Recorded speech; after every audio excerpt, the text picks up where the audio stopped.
안녕하세요. 독서왕 논술왕 한선생입니다. 오늘은 줄거리에 대한 이야기를 해볼까 합니다. 제가 상담을 하다 보면 많은 어머님들이 이런 말씀을 하세요. 아이가 책을 읽고 난 다음에 줄거리를 물어보면 모른다. 우리 아이가 책을 제대로 읽고는 있는 건지 그것만 보면 제대로 안 읽는 것 같다. 그런데 사실 저희 아이들 중에도 책 읽고 나서 바로 줄거리 말할 수 있는 친구들 거의 없습니다. 학원에 와서 2시간 가까이 이야기를 하거든요. 인물 탐색도 하고 사건의 탐색도 하고 숨겨진 의미도 알아보고, 그리고 나서 이제 아이들이 서평 쓸 때 줄거리 쓰게 하고 그 책의 주제와 관련된 글을 쓰게 되는 건데, 그래도 2시간 동안 책에 대한 이야기를 하더라도 아이들 입장에서 어려운 게 줄거리예요. 그래서 단순히 줄거리를 말할 수 있느냐 없느냐, 잘 쓸 수 있느냐 없느냐를 놓고 독서가 잘 됐느냐 안 됐느냐를 판단하는 건 약간은 맞지 않는 것 같습니다. 줄거리는 사실 중요하죠. 저는 글쓰기 시작과 끝이 줄거리라고 생각을 하거든요. 학년 올라가면 특히 문학작품의 경우에는 페이지가 많아지거든요. 그런 경우에 줄거리를 말하기가 쉽지 않고, 기본적으로 아이들이 줄거리를 어떻게 써야 되는지 어떻게 정리를 해야 되는지를 몰라요. 줄거리를 하려면 훈련을 받아야 됩니다. 그래서 오늘 이 시간에는 줄거리 쓸 때 어떤 것부터 챙겨야 하는지를 제가 순서대로 하나 둘 셋 이렇게 말씀을 드릴게요.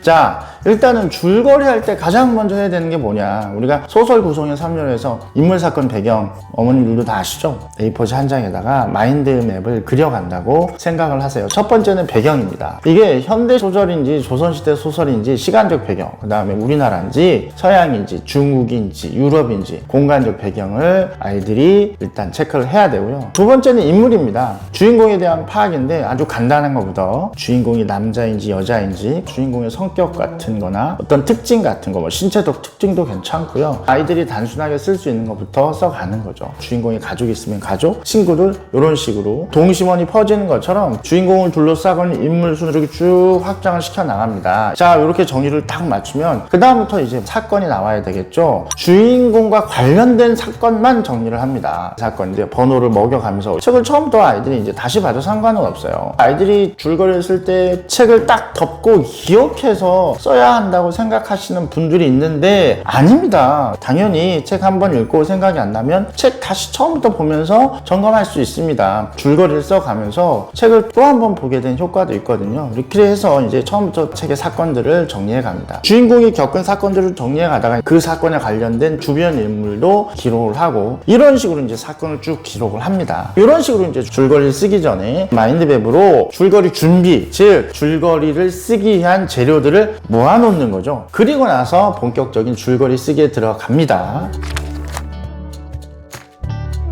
초등학교 5학년들이 읽는 책인데, 이 책을 가지고 제가 앞에서 말씀드린 방법으로 줄거리를 정리해 볼게요. 시대적 배경은 조선시대입니다. 더 정확하게 얘기하면 조선 후기 정조 이후, 주인공은 푸실이라는 여자아이입니다. 나이대는 초등학교 5학년, 6학년 정도 되는 것 같아요. 친구는 엄마의 빈자리를 메꿔서 집안 살림 및 동생들을 돌보고 있습니다. 자, 푸실이의 가족 볼게요. 엄마가 있습니다. 엄마가 동생 병원 약값을 마련하기 위해서 아주 지체 높은 대감마님댁 저덤 유모로 들어갑니다. 아빠는 사실 경제적 능력이 없어요. 그 당시 이제 조선 후기의 남성들이 그런 것처럼 여성과 남성을 대단히 차별합니다. 그 다음에 푸실이의 남동생이 있습니다. 귀손이라고, 장남이에요. 엄마가 대감댁 유모로 간 것도 이 아이의 약값을 벌기 위해서 간 거거든요. 사건의 시작이라 볼 수 있겠죠. 그 다음에 막내 동생이 있습니다. 이름도 지어지지 않았어요. 갓 태어난 여자아이인데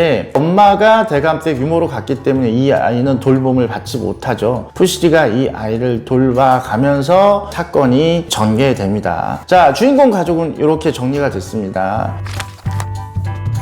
그렇다면 사건 중심으로 한번 정리를 해보겠습니다. 첫 번째, 귀손이 약값을 벌기 위해서 푸실이 엄마가 대감댁 유모로 들어가면서 집안의 모든 살림을 도맡아 하게 된다. 두 번째, 푸실이는 우연한 기회에 책을 얻어 글자를 익히게 된다. 세 번째, 어느 날 푸실이는 아픈 아기를 위해서 엄마를 찾아간다. 네 번째, 엄마를 찾아간 일 때문에 아빠는 매를 맞게 되고 그 일 때문에 아빠는 푸실의 어린 여동생을 죽도록 방치한다. 5번째, 푸시리는 죽기 직전에 동생을 구하고 그 아이를 구하기 위해 다시 한번 대감댁으로 엄마를 찾아간다. 6번째입니다. 엄마 젖을 먹고 온 아주 어린 아이가 죽을 정도로 아파 엄마를 다시 찾아가고 7번째, 그곳에서 대감의 음모를 알게 된다. 8번째, 그 대감의 아들 중간에 만났던 선배의 도움으로 동생을 살린다. 사건이 이렇게 정리가 되거든요. 그대로 한번 이어서 줄거리로 만들어 보겠습니다.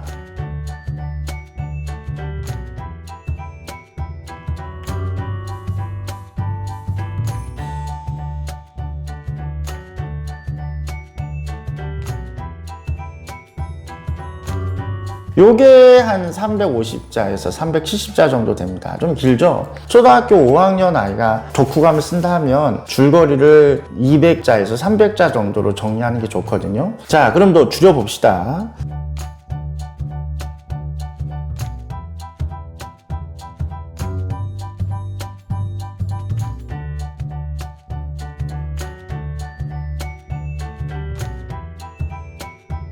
내가 어떠한 분량의 글을 쓸 것인가에 따라서 사건의 우선순위를 정하고 그거에 대해서 포함시킬까 뺄 것인가를 정하면 되겠죠. 근데 이게 그냥 처음 쓸 때부터 되는 게 아니거든요. 훈련이 필요합니다. 앞으로 계속 글쓰기는 중요해지니까 이런 과정을 거쳐서 줄거리를 직접 써보게 하는 것이 미래를 위해서 꼭 준비해야 되는 과정이 아닌가 싶습니다. 이상으로 덕서왕 논술왕 한선생이었습니다. 감사합니다.